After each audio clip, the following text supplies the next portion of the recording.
بسم اللہ الرحمن الرحیم اللہم صلی علی محمد و علیہ وطراتہ وعدد کل معلوم اللہ کا۔ پیارے بچوں، میرا نام معین خرم رانا ہے۔ میں ایک بار پھر آپ کی خدمت میں ایک اچھی ویڈیو لے کر حاضر ہوا ہوں۔ پیارے بچوں، بہت سارے بچے یہ کمپلین کرتے ہیں کہ ہمیں سبق یاد نہیں ہوتا، اور ہم یاد کر بھی لیں تو تھوڑی دیر بعد بھول جاتا ہے۔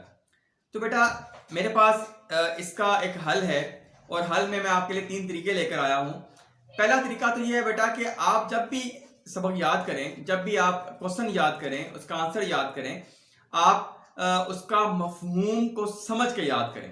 بہت سارے بچے ہیں وہ صرف جو ہے وہ ورڈنگز یاد کرتے ہیں، لائنز یاد کرتے ہیں، لیکن اس کا مفہوم سمجھ کے یاد نہیں کرتے۔ جب تک آپ کا کانسیپٹ کلیئر نہیں ہوگا، جب تک آپ اس کا مفہوم نہیں سمجھیں گے، تب تک آپ کو ذہن نشین نہیں ہوگا۔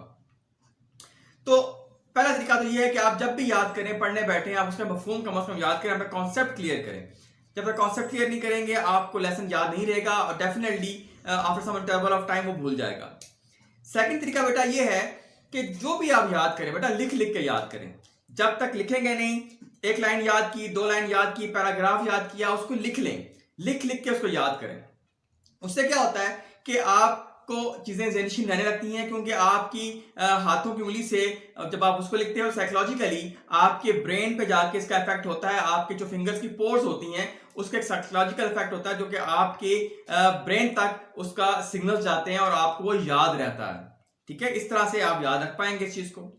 جو تیسرا طریقہ ہے وہ یہ ہے کہ میں نے اکثر بچوں میں آزمایا ہے کہ آپ جب بھی کوئی یاد کریں، جب آپ کتاب سے پڑھ رہے ہوتے ہیں، تو آپ کو یاد ہوتا ہے کہ فلاں ٹاپک کس پیج کے اوپر ہے، فلاں جو ہے وہ لائن کہاں لکھی ہوئی ہے، فلاں نقطہ کہاں لگا ہوا ہے، آپ کو یاد ہے۔ جب آپ سمجھیں کہ آپ کو یاد ہو گیا ہے، تو کتاب کو دیکھیں، بغور دیکھیں، اس ٹاپک کو دیکھیں، سوال کو دیکھیں، اور دیکھتے ہوئے اس کتاب کو ٹویسٹ کریں۔ ٹویسٹ کرنے کے بعد اس کتاب کو الٹی کر کے اس کو آپ رکھ دیں۔ اب کیا ہوا؟ اب جو بھی آپ کے مائنڈ میں چھپا ہوا ہے، وہ لفظ اور وہ جملے سب الٹے ہو گئے۔ جب آپ نے اس کو الٹا رکھ دیا، اب آپ لکھیں۔ اگر آپ اس طرح سے لکھ پائے، اٹ مینس کہ آپ کو اچھی طرح سبق یاد ہوا ہے اور آپ نے صحیح طریقے سے ذہن نشین کیا ہے۔ اگر آپ نے اس طرح سے نہیں لکھ پائے، اٹ مینس کہ آپ کو سبق اچھی طرح سے یاد ہی نہیں ہوگا۔ تو بیٹا 3 طریقے ہیں۔ پہلا طریقہ کہ آپ مفہوم سمجھ کے یاد کریں، کانسیپٹ کلیئر کریں۔ دوسرا طریقہ آپ اس کو لکھ کے یاد کریں، جو کہ مین 2 طریقے ہیں یہ والے۔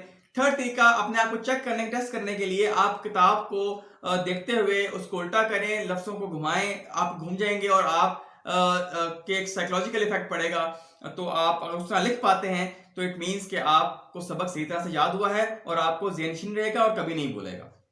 امید ہے آپ کو میری یہ بات پسند آئی ہوگی، میری ویڈیو اچھی لگی ہوگی۔ اچھی لگے تو اس کو شیئر کیجیے گا، اور کمنٹ بھی کیجیے گا، لائک بھی کیجیے گا۔ تھینک یو سو مچ۔ میں انشاءاللہ پھر ایک اچھی ویڈیو لے کے آپ کی خدمت میں حاضر ہوں گا۔ تب تک کے اجازت دیجیے۔ اللہ حافظ۔ السلام علیکم ورحمۃ اللہ وبرکاتہ۔